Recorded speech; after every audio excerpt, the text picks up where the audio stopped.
Hi. Welcome back, or welcome if you're new here. My name is Debbie, and I'm the founder and creator of Rebel Therapy. So this week, I'm changing it up a little bit, and instead of continuing in our Major Arcana series for this week, I thought in honor of the new moon in Virgo, which is going to be quite a powerful new moon, that instead I would do a reading for not each of the signs individually, but grouped together, cardinal, fixed, and mutable. So for right now, we are going to do the fixed signs of Taurus, Leo, Scorpio, and Aquarius. Taurus, Leo, Scorpio, Aquarius. So I've pre-shuffled the cards. I'll give them another little shuffle here. So the new moon in Virgo is going to be on Friday, this Friday, the 22nd of August. And so Virgo, what does this new moon have on offer for us? This is going to be a time for making plans, right? It's really important. It's also apropos of this time of year, right? A lot of people start to make plans for the fall. It's also a really good time. Virgo rules the body and wellness and routine.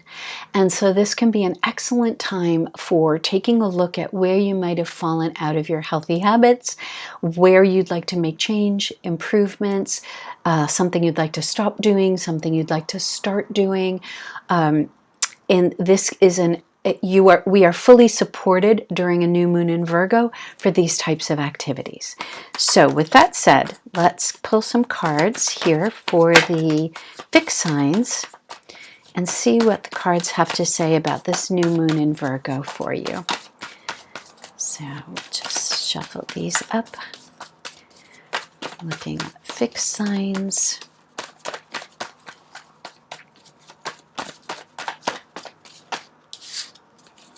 Just going to take a little minute here for the cards to pop out.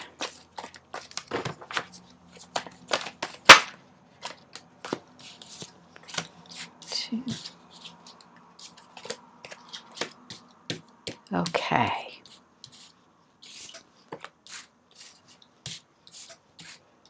Okay, fixed signs. Okay, so first card up is the Eight of Swords.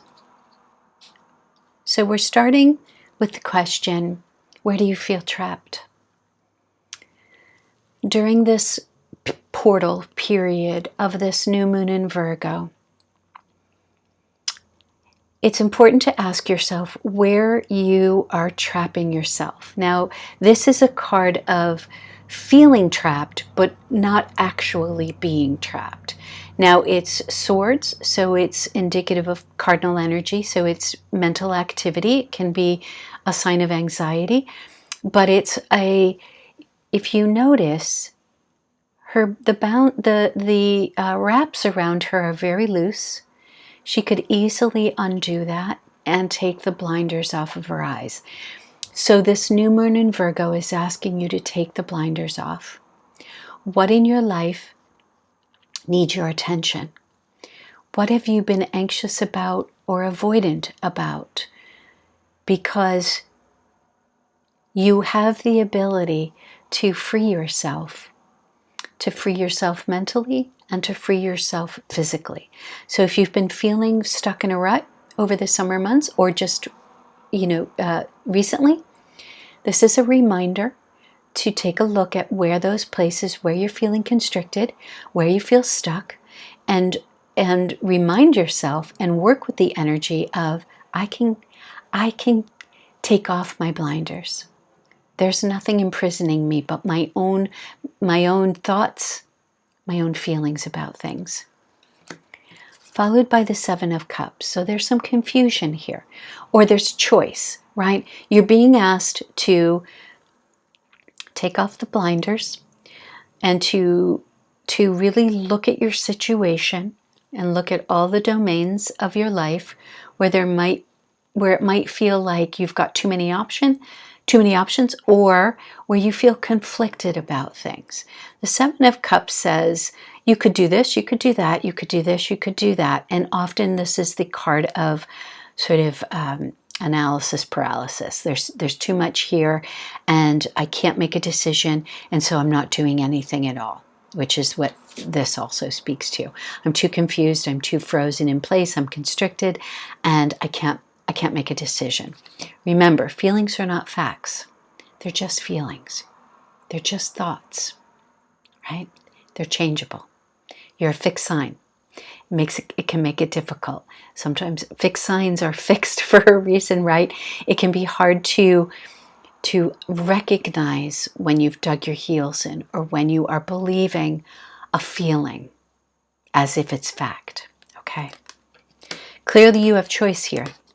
The Two of Pentacles is about juggling options, juggling decisions, not being quite sure how to move forward. This whole first line here is this feeling of, I know I need to do something, and I am trapped in my own thoughts or my own feelings, and I can't make that decision. So I encourage you to spend this new moon portal. You could start today, work your way through for the next 7-10 days on what's in front of me. Maybe make yourself a list. Maybe journal about this. Where do I feel constricted or stuck? What are the choices before me? Right? Remember, I always say this. There's the two obvious choices. Then there's often a third choice. I'd like you to spend some time in that third choice. Okay? This feeling stuck has also left you feeling out in the cold. This is scarcity mentality. This is, I don't have enough resources, so I can't make a decision. I can't move forward in the way I would like to. I can't do the things I know I need to do. I can't make the change that I know I need to make because I'm limited in some way. And that may be true. So this period for you is really a deep dive. It feels heavy because it likely is heavy, right? And so, but Virgo speaks to this making a plan. And I think for you fixed signs, you really do need to make a plan. Everything is feeling too out of your control, okay? I want you to spend time on a constructive, step-by-step plan, okay? The last card up for you is Justice, card of Libra, card of balance. Where are things out of balance? This whole read speaks to things being out of balance. So maybe you're waiting on a court case. It could be indicative of that as well. And that once that is settled, you will be, you'll have more information and you'll be able to move forward. But if that's not the case for you, then use this justice energy as your balance point. Where are things out of balance? Where do they need to come back in balance? This is about that plan, right? Where am I going? Where do I need to go? Where do I want to go? What are the small daily steps I can make to get there? You don't need to make sweeping change. You don't need to, pack your bags, quit your job, leave town, whatever. Take it slow and methodical. Virgo is nothing if not methodical. Use this energy to come back into balance, to be honest with yourself about what's in your immediate landscape, and what requires your attention, and small change. Small change leads to success over time. Okay? Hope that that's helpful. So remember, feelings are not facts. Thoughts can change. You are not fixed or stuck. It's a perception that you are. Make yourself a plan. Maybe it's a list. Maybe it's a pro and con. Maybe it's journaling things out. Make your list. Make your plan. And make those small changes, those small action steps. And do one every day, maybe one every week. toward change. Okay, I hope that's helpful. Thanks so much for tuning in. I'll see you again soon.